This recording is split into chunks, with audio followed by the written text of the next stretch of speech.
Olá, seja bem-vindo. Meu nome é Gislene Pereira e vou falar sobre o instrumento de captura de mais-valias urbanas denominado Contribuição de Melhoria.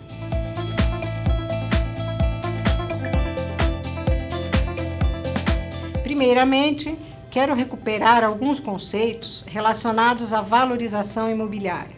E o que mais chama a atenção é a diferença de preços. De onde vem essa diferença? Por que terrenos com quase as mesmas dimensões têm preços tão diferentes? O que faz ser possível essa diferença? Por que alguns terrenos são considerados melhores? Que melhorias seriam essas, se a terra está vazia em todos eles? Quanto valem essas melhorias? E quem paga por essas melhorias? Essas são algumas questões que enfrentamos quando tratamos da recuperação da mais-valia fundiária. Como recuperar para a comunidade a valorização imobiliária, considerando que essa valorização foi gerada por obras ou intervenções públicas e, portanto, foram pagas por toda a comunidade?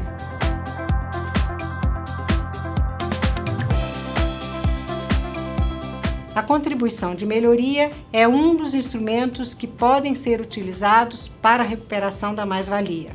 Ela é um tributo cujo fato gerador é a valorização do imóvel decorrente de obra pública e tem por finalidade a justa distribuição dos encargos públicos, fazendo retornar ao Tesouro o valor despendido com a realização de obras públicas, na medida em que elas influenciem na valorização dos imóveis.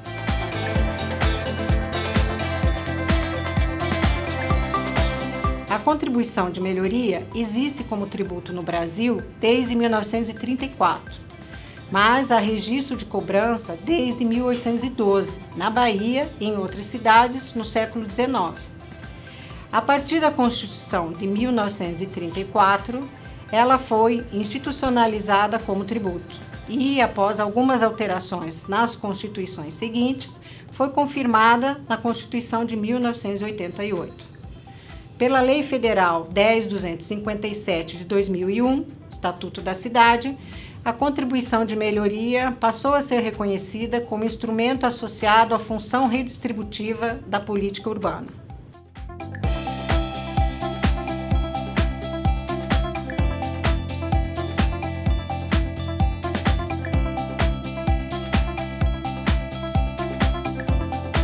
A contribuição de melhoria é um tributo que apresenta as seguintes características. Pode ser cobrada uma única vez sobre uma área delimitada afetada por obra pública. O fato gerador é composto por dois fatores conjugados: obra pública e valorização imobiliária. A arrecadação ocorre somente depois da conclusão da obra. O limite geral da contribuição de melhoria corresponde ao custo total da obra, rateado de modo proporcional entre os imóveis beneficiados. O limite individual é a valorização do imóvel. O valor da contribuição será o menor entre os dois parâmetros, rateio do custo da obra e valorização imobiliária. O prazo máximo para início da cobrança é de 5 anos, contados a partir da conclusão da obra. A contribuição pode ser cobrada sobre qualquer tipo de obra pública que gere valorização.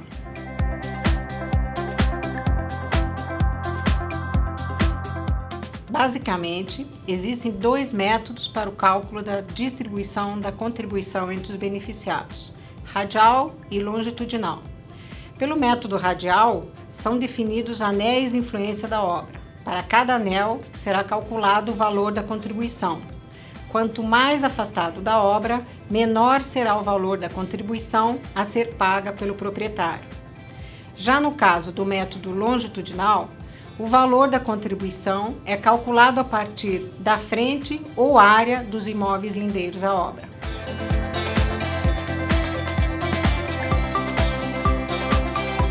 A arrecadação de contribuição de melhoria no Brasil é ainda pouco significativa.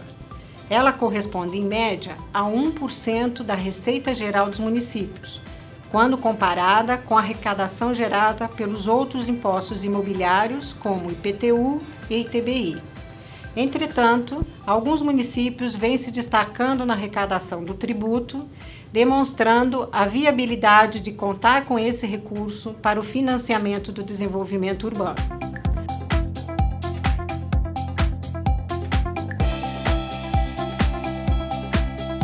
Um desses municípios é Maringá, no estado do Paraná. No período de 2000 a 2010, a cobrança de contribuição de melhoria representou 2,49% da arrecadação geral do município, atingindo o segundo lugar em todo o Brasil na arrecadação da contribuição. O processo de cobrança da contribuição em Maringá segue um roteiro simples, o que é uma das razões do seu êxito. Para exemplificar, apresentamos o passo a passo do processo de cobrança da contribuição na implantação da Avenida Horácio Racanello Filho, em Maringá. Localizada no centro da cidade, a avenida foi aberta após a retirada da linha férrea que passava pelo local. O custo das obras de abertura e urbanização da via foram recuperados mediante a cobrança de contribuição de melhoria. Pela leitura dos dados constantes no edital de cobrança da contribuição em Maringá para as obras da avenida, conseguimos identificar as etapas do processo. Inicialmente, é montada uma planilha com a identificação de todos os proprietários beneficiados pela obra. Num segundo momento, é calculado o valor do imóvel antes da obra a partir da planta genérica de valores do município. Na sequência, é verificado o valor do imóvel após a obra, na planta de valores, e em seguida calcula-se a diferença, definindo-se a valorização imobiliária. O passo seguinte é o rateio do custo total da obra, com a distribuição dos montantes de acordo com a testada de cada lote lindeiro à obra. Verifica-se então, para cada proprietário, qual o menor valor entre o rateio e a valorização. O menor valor entre esses dois corresponde à contribuição a ser cobrada de cada proprietário. No caso da Avenida Horácio Racanello, em Maringá, foram recuperados 97,99% dos custos da obra, o que certamente é um aporte significativo nas finanças municipais, permitindo aplicar esse recurso em outras áreas da cidade.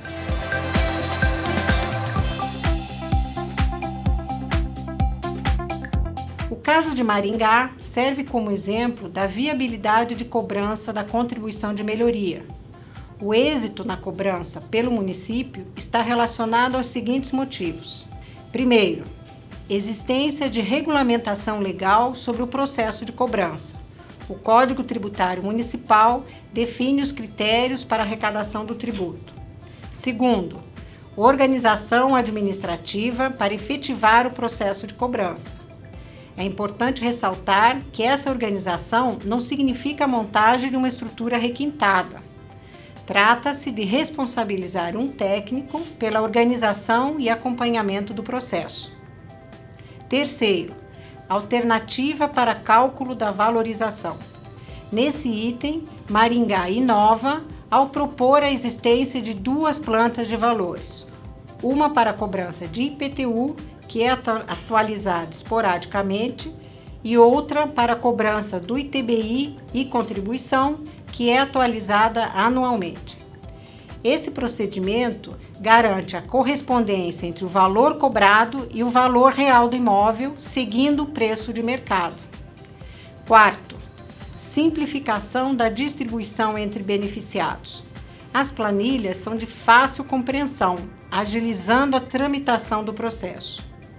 Quinto, existência de um sistema de gestão e monitoramento que aproxima a administração dos beneficiados, facilitando a comunicação e reduzindo a inadimplência. A partir do caso de Maringá, podemos identificar também algumas das debilidades na cobrança da contribuição de melhoria no Brasil. Primeiro, verifica-se um desconhecimento generalizado do tributo por parte das prefeituras. Segundo, existem dificuldades no cálculo da distribuição do valor da contribuição entre os beneficiados. Não há domínio sobre métodos de cálculo. Essa dificuldade, muitas vezes, está associada à desatualização de dados cadastrais, o que acaba se transformando em barreira para uma cobrança justa. Por fim, verifica-se pouca vontade política para institucionalizar a contribuição de melhoria, na maioria das vezes relacionada à necessária transparência sobre o real custo das obras públicas, exigida no processo de cobrança do tributo. Deixando de lado as dificuldades que possam existir para a cobrança da contribuição de melhoria, é importante salientar as potencialidades a serem exploradas. A contribuição de melhoria é um tributo institucionalizado, com longa trajetória histórica. E ele é cobrado depois da obra terminada. Isso permite que o beneficiado comprove e reconheça a real valorização do imóvel. É importante deixar claro também que a justiça tributária é facilmente relacionada à contribuição de melhoria, uma vez que ela é cobrada somente dos beneficiados. Outro ponto que precisamos destacar é que ele é um tributo ao qual se associa o controle do gasto público, porque exige transparência no custo das obras. Ele é de difícil evasão, porque está vinculado à propriedade do imóvel. E, por fim, a cobrança de contribuição de melhoria permite o fortalecimento financeiro dos municípios ao gerar novos recursos. Apresentaremos agora algumas questões a serem associadas ao debate sobre contribuição de melhoria no Brasil. O primeiro ponto é: por que se conhece tão pouco de um tributo tão antigo? Esta questão está associada ao fato de, até o momento, existirem outras fontes de recursos para obras públicas. Entretanto, esta situação está mudando e hoje os municípios precisam buscar fontes alternativas, razão do interesse crescente pela contribuição de melhoria. Como nós vimos no caso de Maringá, as dificuldades identificadas no processo de cobrança podem ser superadas e a contribuição de melhoria pode vir a ser uma importante fonte de recurso para o financiamento da urbanização. Diante disso, surge uma fundamental questão: por que não cobrar contribuição de melhoria? Esta é a pergunta que se impõe a todas as administrações municipais no Brasil. Bom, terminamos aqui a discussão sobre contribuição de melhoria no Brasil. Bons estudos e até a próxima!